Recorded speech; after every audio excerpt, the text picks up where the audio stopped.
Welcome to the Barrow Bookstore audio series.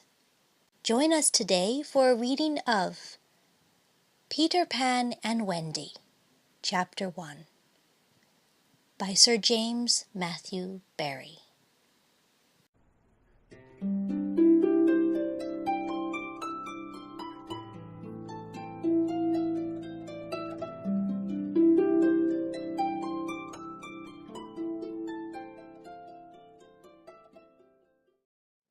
Chapter 1. Peter Breaks Through. All children, except one, grow up. They soon know that they will grow up, and the way Wendy knew was this. One day, when she was 2 years old, she was playing in a garden, and she plucked another flower and ran with it to her mother. I suppose she must have looked rather delightful, for Mrs. Darling put her hand to her heart and cried, "Oh, why can't you remain like this forever?"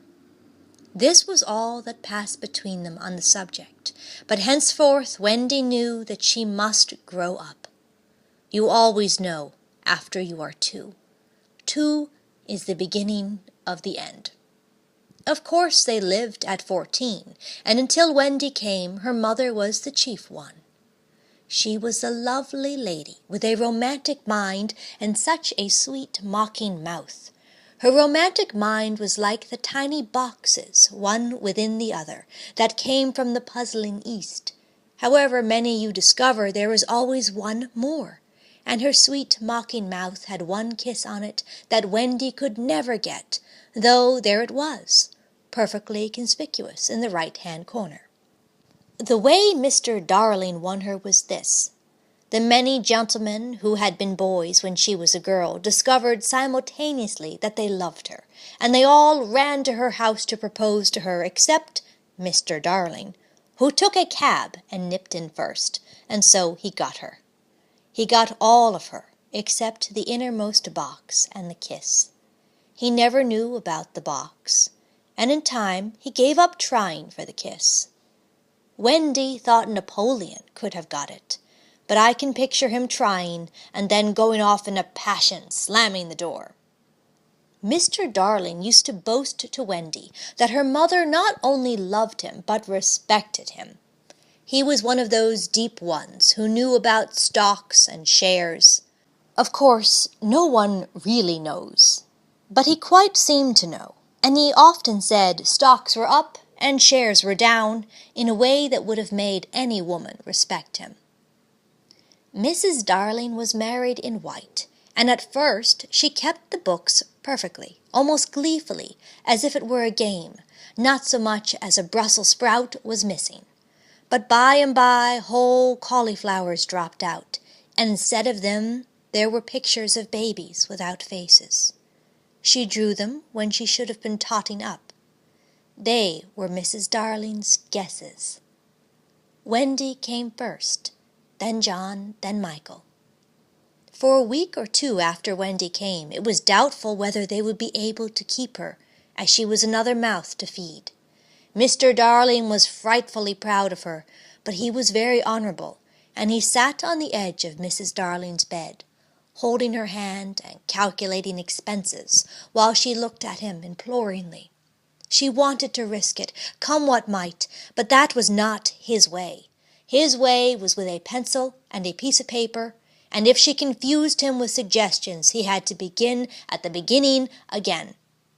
"Now don't interrupt," he would beg of her. "I have £1.17 here and 2 6 at the office.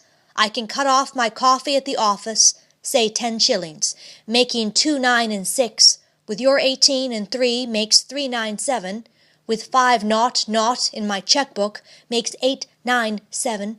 Who is that moving? 897, dot and carry 7. Don't speak, my own. And the £1 you lent to that man who came to the door. Quiet, child. Dot and carry, child. There, you've done it. Did I say 997? Yes, I said 997. The question is, can we try it for a year on 997? "Of course we can, George," she cried. But she was prejudiced in Wendy's favour, and he was really the grander character of the two. "Remember mumps," he warned her almost threateningly, and off he went again. "Mumps 1 pound. That is what I have put down, but I dare say it will be more like 30 shillings. Don't speak. Measles 1.5. German measles half a guinea. Makes 2.15. 6. Don't waggle your finger. Whooping cough, say 15 shillings. And so on, and it added up differently each time. But at last Wendy just got through, with mumps reduced to 12 and 6, and the 2 kinds of measles treated as 1. There was the same excitement over John, and Michael had even a narrower squeak, but both were kept, and soon you might have seen the 3 of them going in a row to Mrs. Folsom's kindergarten school, accompanied by their nurse. Mrs. Darling loved to have everything just so, and Mr. Darling had a passion for being exactly like his neighbors, so of course they had a nurse. As they were poor, owing to the amount of milk the children drank, this nurse was a prim Newfoundland dog called Nana, who had belonged to no one in particular until the Darlings engaged her. She had always thought children important, however, and the Darlings had become acquainted with her in Kensington Gardens, where she spent most of her spare time peeping into perambulators, and was much hated by careless nursemaids, whom she followed to their homes and complained of to their mistresses. She proved to be quite a treasure of a nurse. How thorough she was at bath time, and up at any moment of the night if one of her charges made the slightest cry. Of course, her kennel was in the nursery. She had a genius for knowing when a cough is a thing to have no patience with, and when it needs stocking round your throat. She believed to her last day in old-fashioned remedies like rhubarb leaf, and made sounds of contempt over all this new-fangled talk about germs and so on. It was a lesson in propriety to see her escorting the children to school, walking sedately by their side when they were well behaved, and butting them back into line if they strayed. On John's footer days she never once forgot his sweater, and she usually carried an umbrella in her mouth in case of rain. There is a room in the basement of Mrs. Folsom's school where the nurses wait. They sat on forms, while Nana lay on the floor, but that was the only difference.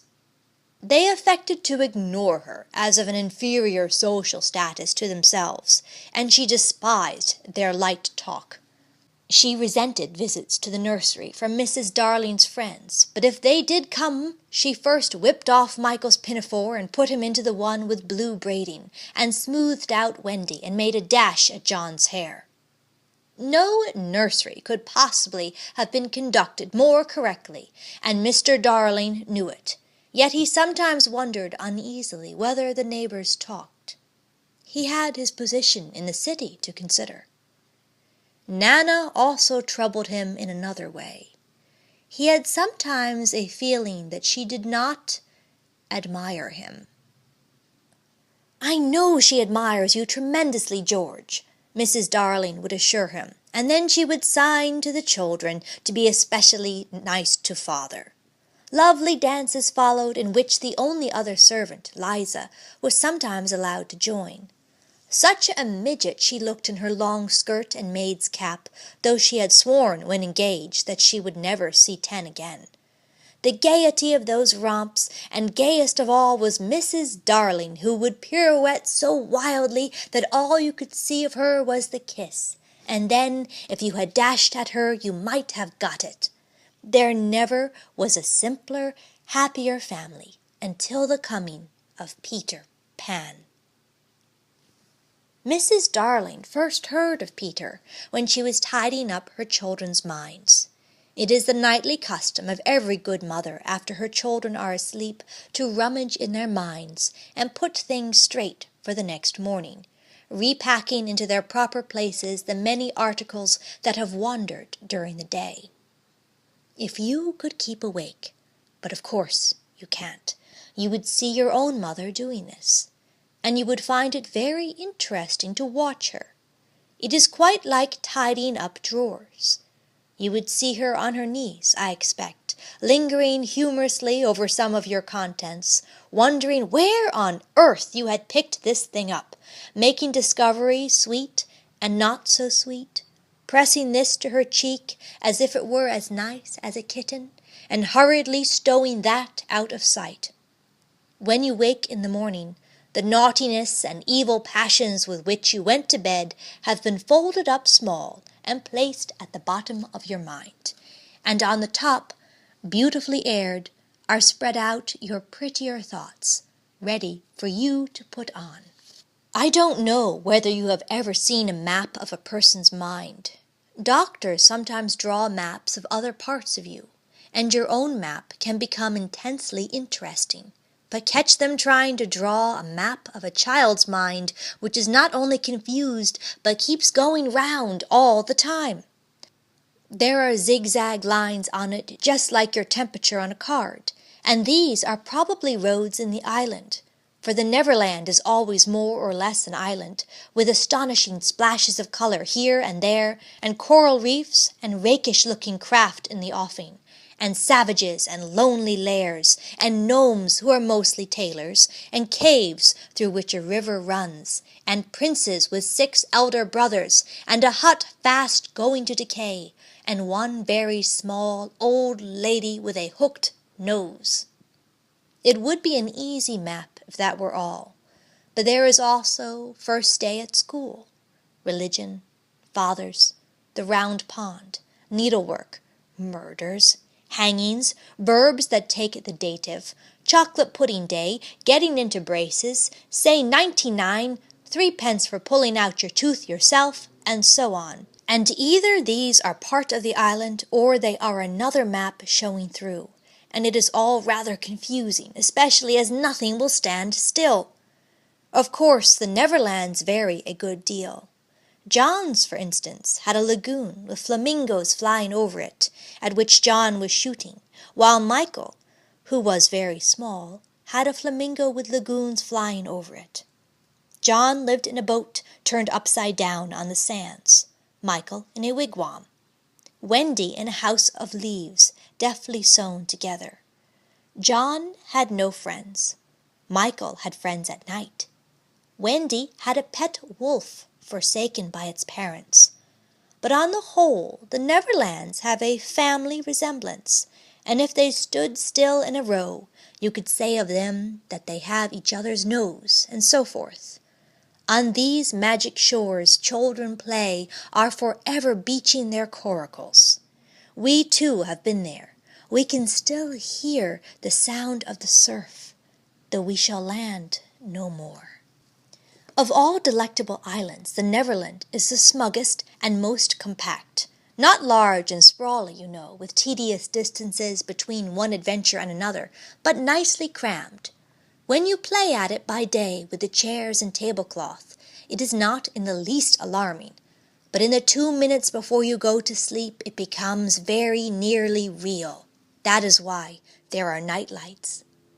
Occasionally, in her travels through her children's minds, Mrs. Darling found things she could not understand, and of these quite the most perplexing was the word Peter.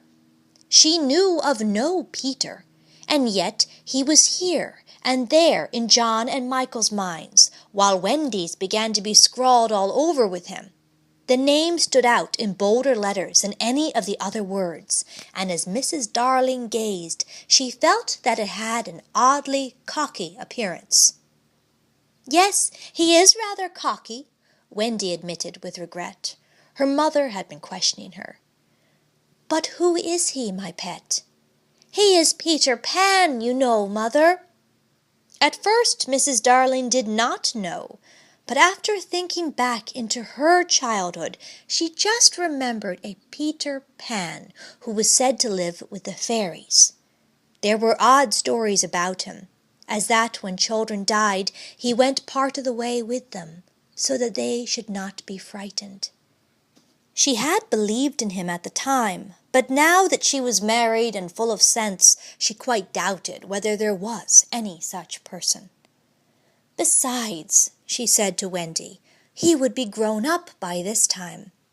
"Oh, no, he isn't grown up," Wendy assured her confidently, "and he is just my size." She meant that he was her size in both mind and body. She didn't know how she knew it, she just knew it. Mrs. Darling consulted Mr. Darling, but he smiled and pooh-poohed. "Mark my words," he said, "it is some nonsense Nana has been putting into their heads, just the sort of idea a dog would have. Leave it alone, and it will blow over." But it would not blow over, and soon the troublesome boy gave Mrs. Darling quite a shock. Children have the strangest adventures without being troubled by them.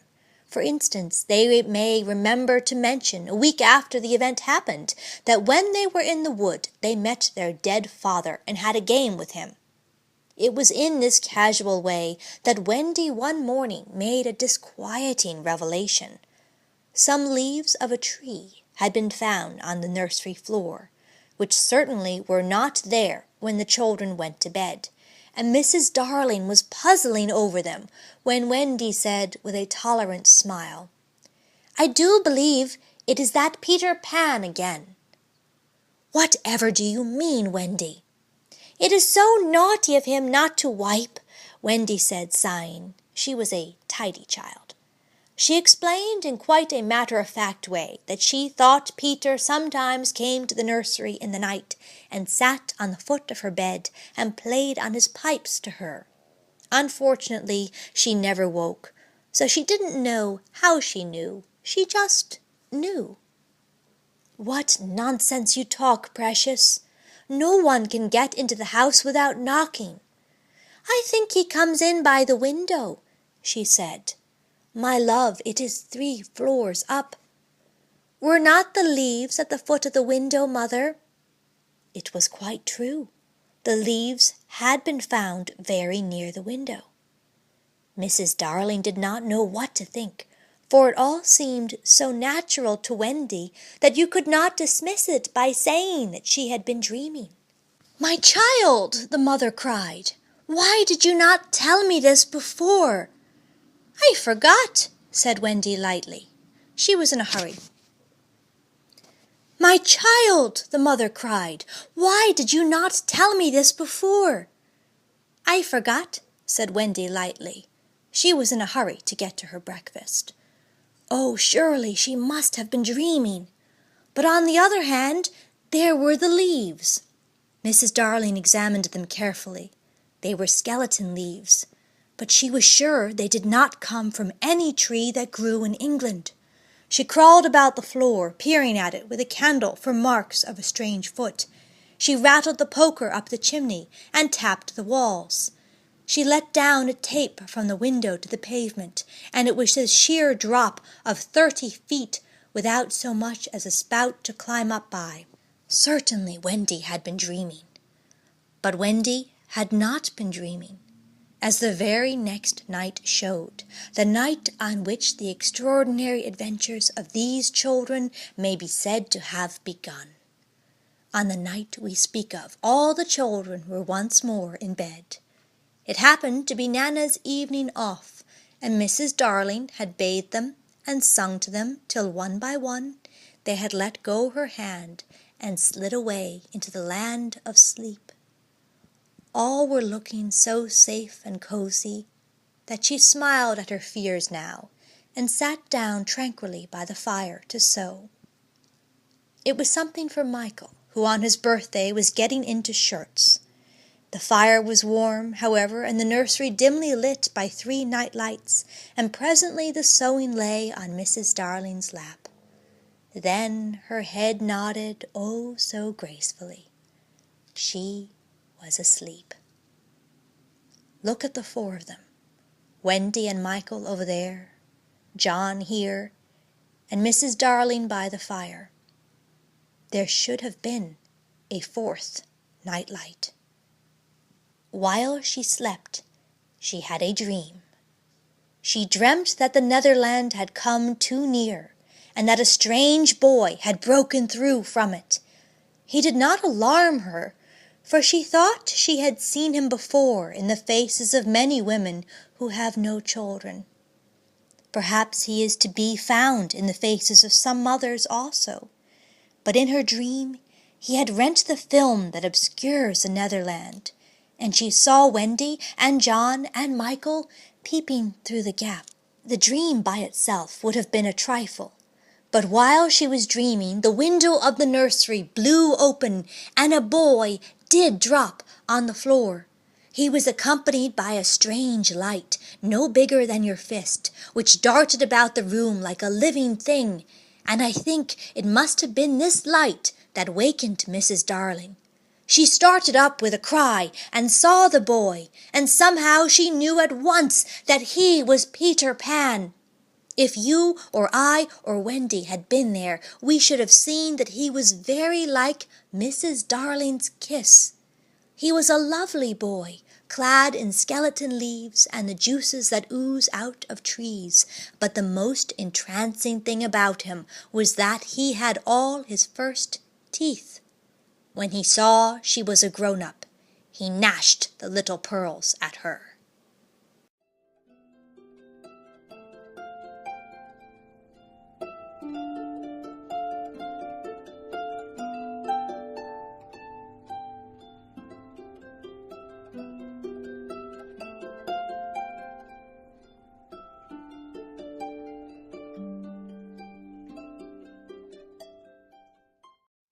This has been a reading of Peter Pan and Wendy, Chapter 1, by Sir James Matthew Barrie.